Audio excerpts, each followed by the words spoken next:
Hello and welcome to Microsoft Excel tutorial from IT Army, and this is tutorial number 75, and in this video we are going to talk about data consolidation. So let's get started. Okay, so here I have some data and I want to do the consolidation. So I want to have the different codes and the total according to different codes. So how can I do that is, up till now you may be having different ways. So I can use SUMIF function. Based on this condition I can do the summation, or you're also familiar with the pivot table. We can use pivot table and you can do pivoting based on this column. Now I'm going to show you one different way, that is data consolidation. So let's see how to do that. So all you need to do is, first of all, select the cell wherever you want to see the consolidation, and then go on to the data tab, and there on the data tools you're going to find the button related to consolidation. So let's click on that, and what you're getting over here is a consolidate window.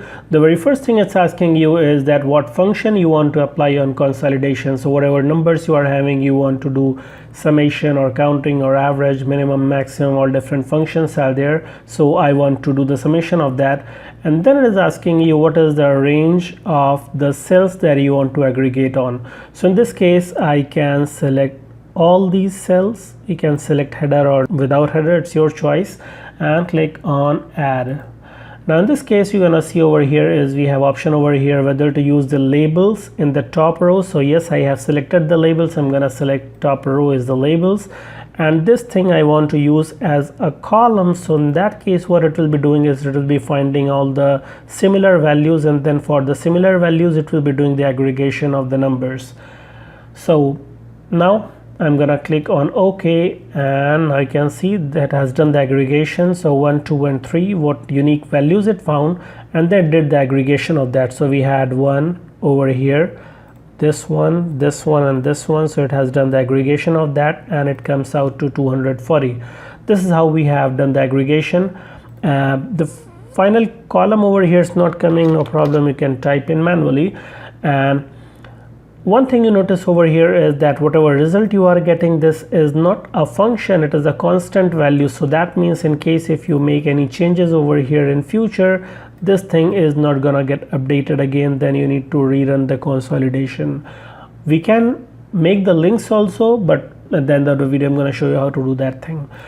Now let's say you say that I want to do the consolidation based on this column or this column, then I'm gonna do that thing. So let's see how to do that.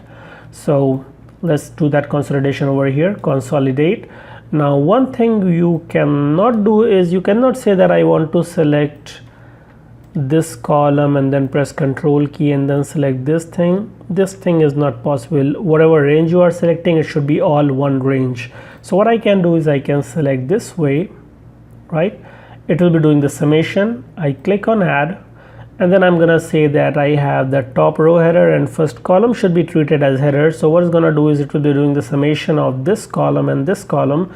I can click on OK, and now you are getting the result. So this is the ID column.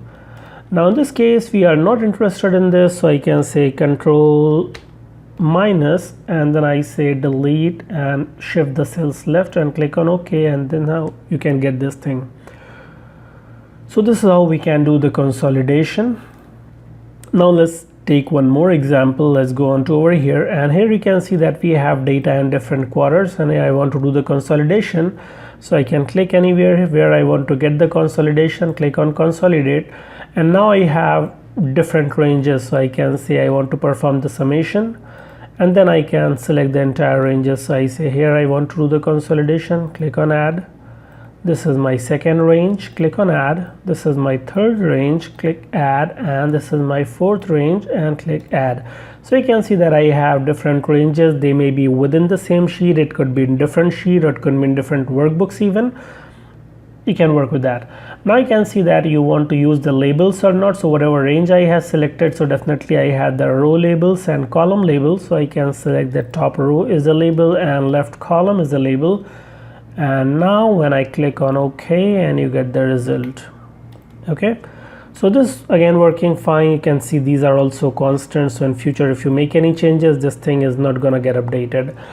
Now one thing is good over here is that, like, you could have done this thing using 3D references also if this thing was in different sheets, but in case if you have some data that is not in the same sequence, or if you have not the exactly same data, then also consolidation will work fine.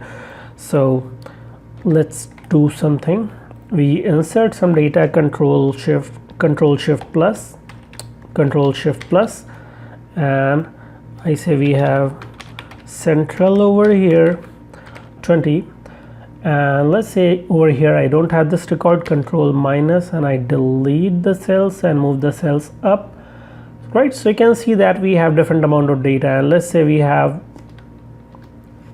not exactly in the same range, so we have west, north, east, south, right? So you can see the sequence is not same, the number of items is not same, and then also I can use consolidation.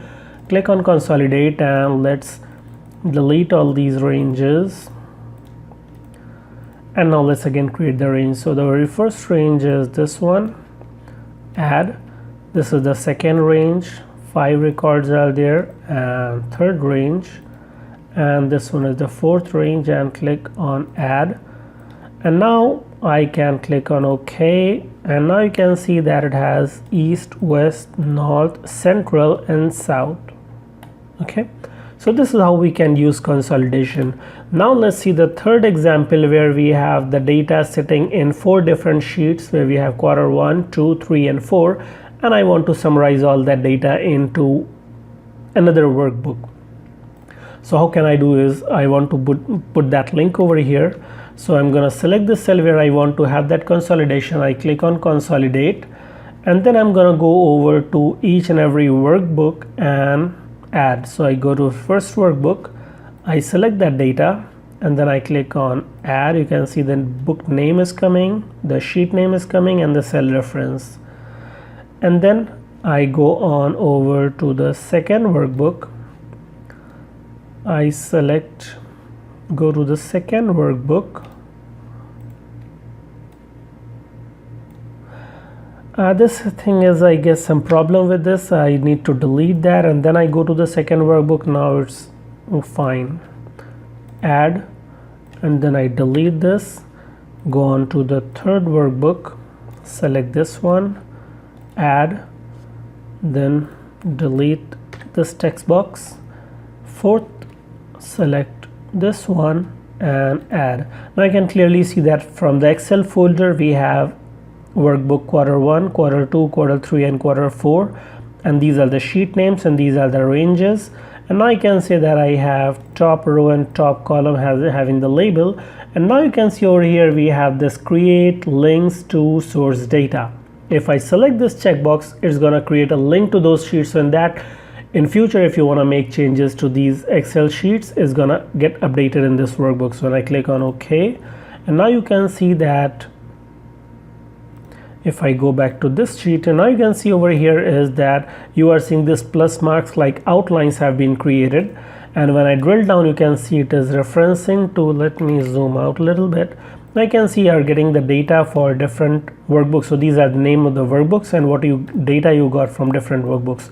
So these are actually the references, the links that I have created. So quarter 1 sales XLS, quarter 1, this is from quarter 2, quarter 3, and quarter 4, and this is the total from these different links, right? So this is pretty fine. So if I go to quarter 1 sales and I make changes, so quarter 1 and I make it 50, and I can see over here when I come here it shows 50, and then this thing got changed. So this is the benefit of doing consolidation along with the link. So in case you change the data of individual workbooks, it's going to get updated in the summary workbook.